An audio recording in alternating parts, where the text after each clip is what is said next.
Hello and welcome back to DoshTech.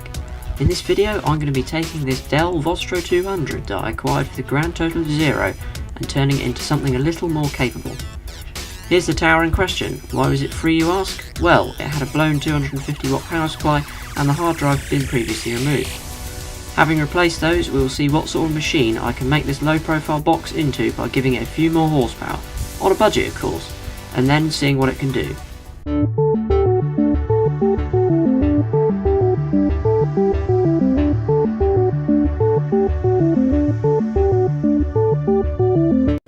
Right, so let's get cracking. First things first, we're going to take the side panel off and start putting some hardware inside. So what is currently in here is 2 gigs of RAM, a socket 775 motherboard to which is fitted a Core 2 Duo E4500, which is running at 2.2 gigahertz. And we've also got some extra RAM to put in on top of the 2 gigs of DDR2 667 and a graphics card, which was the hardest choice of all of them. So for the sake of space, the first thing we're going to do is put in the CPU. Take out this little lever here, and that lifts up this sort of bracket support thing. Next thing we need to do is get a screwdriver, Phillips head, and take these screws out on all 4 sides of the heatsink. First remembering to unplug it, of course. Now the CPU I'm fitting has the same TDP as the one I'm taking out, so I don't have to worry about the power. Although I have fitted a larger power supply than what was in before, as I mentioned, the 250 watt unit itself, and I replaced it with a larger capacity 300 watt one, which is a Seasonic 80 plus one, so much better quality, so it's not likely to explode. And obviously the extra 50 watts means we can have our graphics card that we so desperately need to turn this into something a little more capable of actually doing useful tasks. So also unplug this CPU power, get ourselves as much space as possible. I'll also plug up a chassis fan. Right, so it's a fairly simple procedure from here. So we have spring-loaded screws holding this in. Okay, lovely noise when you take them to do that.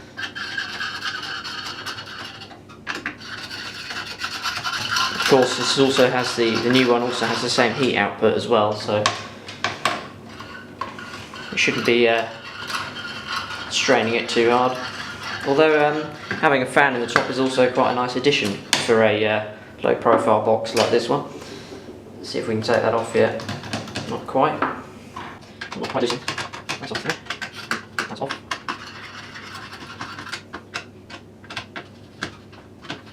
Should come off now. There we go.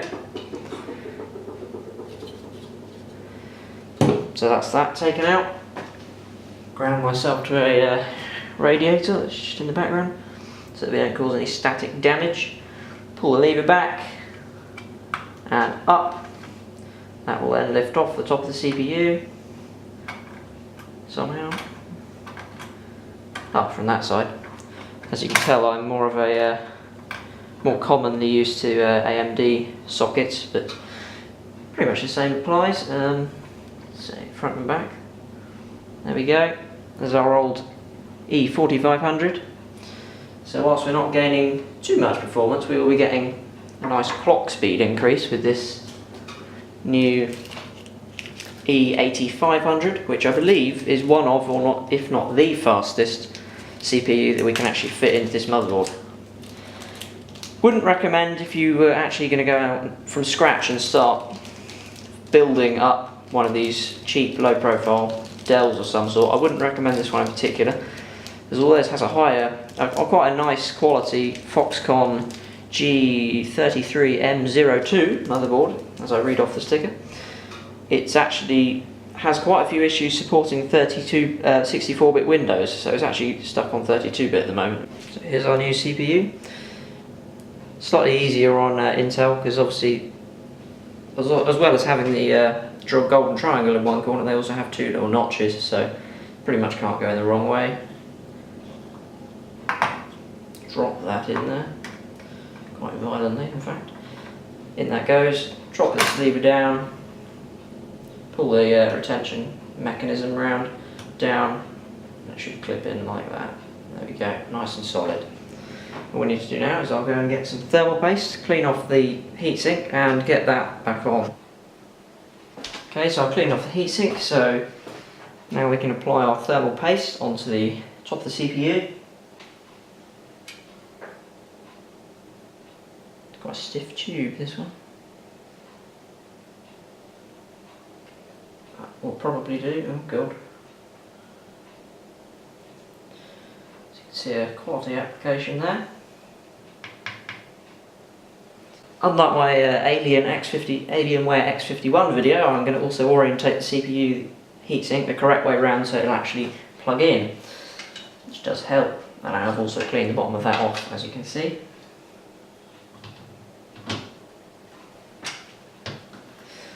Okay, just line it up with the screw holes. Get my Phillips head screwdriver. Corner to corner, as if you're tightening up the wheel on a car. Quite long screws these, so they do go for a while. Perfectly normal. There you go, let's reach to stop. This is that one. And that one.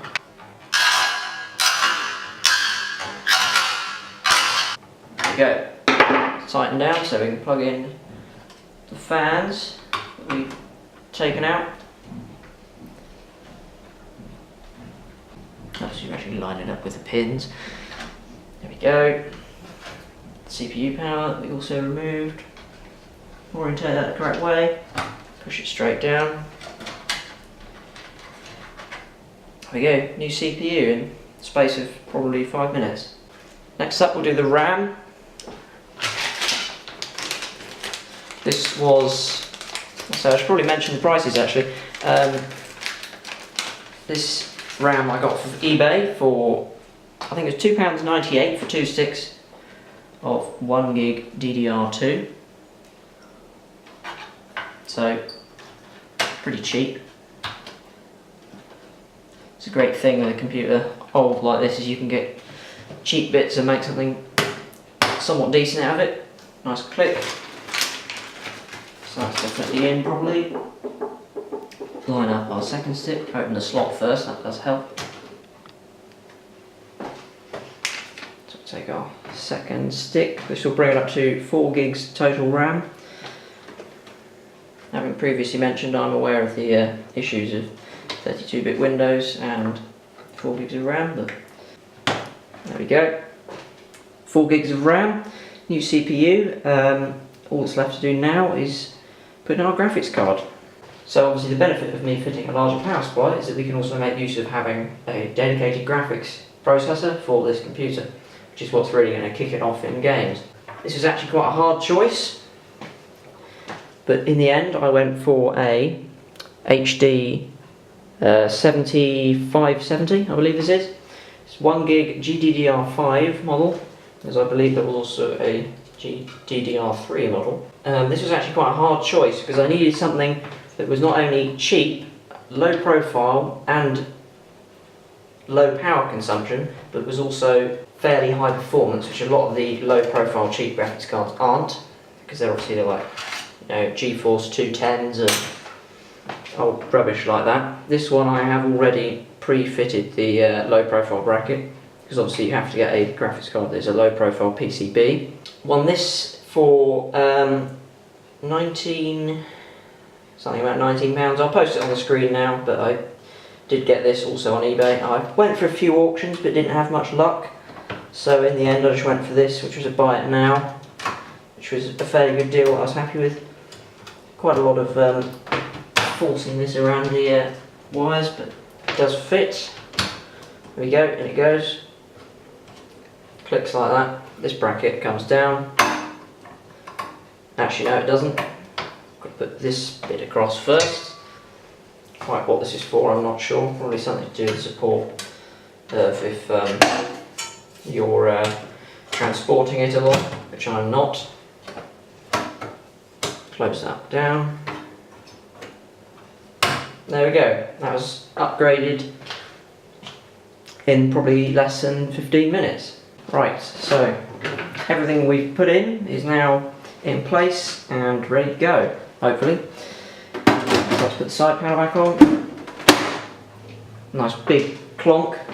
Goes on with some thumb screws in the back here, right at the top and right at the bottom. So that was a nice, quick, simple upgrade. I'll put all the prices on screen. Just one more thing to mention. I did have to update the BIOS on this from the Dell website. It is on the newest version at the moment, whereas before it was on an older version that I wasn't entirely sure if it would support the new CPU, which is a newer, more updated Core 2 Duo. So I just went on and updated that, because obviously it's easier to update it whilst you've got the old one in, rather than put the new one in, find it doesn't work, have to put the old one in just to update the BIOS. So this is the easiest way of doing it. So now that's ready to go, we'll take it upstairs, see if it works, and then we'll have a look at what sort of things we can do with it. Right, so apologies for the angle. Working with what I can at the moment. So I'm going to turn the computer on, we'll see if our modifications have worked.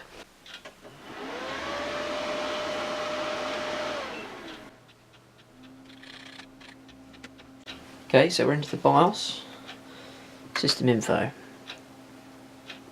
There we go, look, Core 2 Duo E8500, 4 gigs of RAM detected. The date's off, but that's not a problem.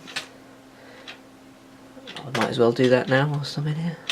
Right, so let's get into Windows.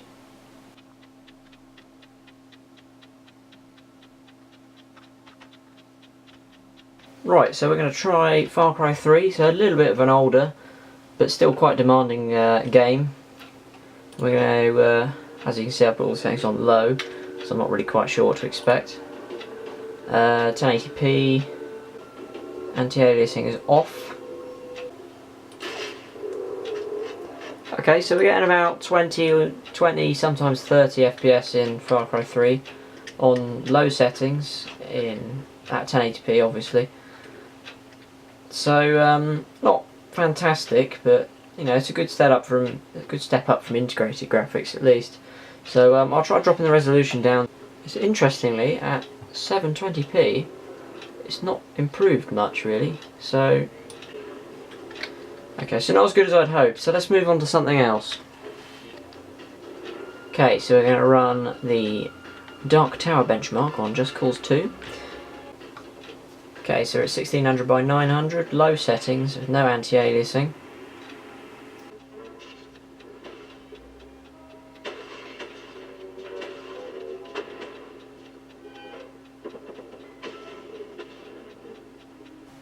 Okay, so the frame rate, as you can see, average frame rate here was 37, and that's on 1600 by 900, low settings with no anti-aliasing.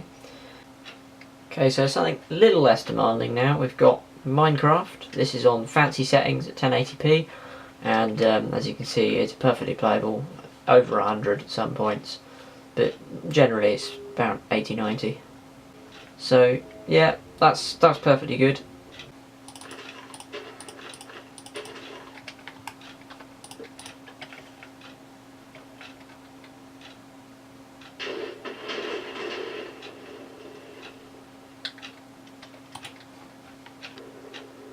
Okay, so we're going to do a bit of a different one now. This is a train simulator, because I figure this is probably the sort of thing some people might play on a computer of this sort of spec.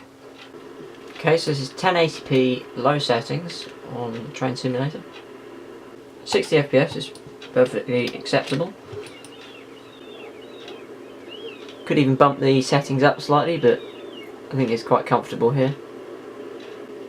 It's interesting because I actually tested this before I upgraded the CPU with a GT620 and also this graphics card when it first arrived. And the performance has actually gone up quite considerably in this game, just from the increase in the CPU performance. The extra clock rate has certainly helped in this game. It's almost a gigahertz higher. So what did we spend on our low profile box? Well, I spent nothing on the tower. But if you got a complete working one, it would likely set you back about £30, a little bit less than it cost me to get mine into working condition.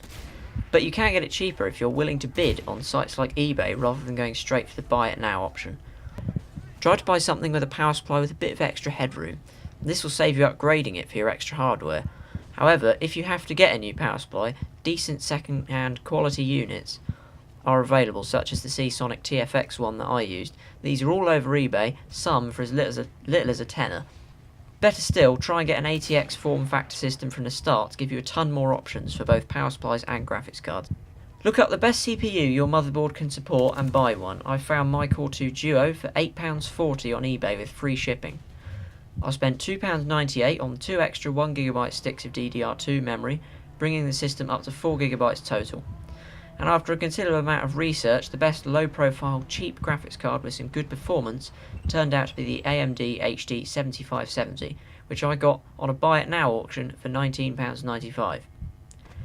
In summary, if I was starting from scratch, and rather than having this opportunity presented to me in the form of a free computer, I would try and get a standard ATX form factor OEM PC of some sort to give me a load more options, and also something capable of taking Core 2 quad CPUs, as I think this is the limiting factor of this computer.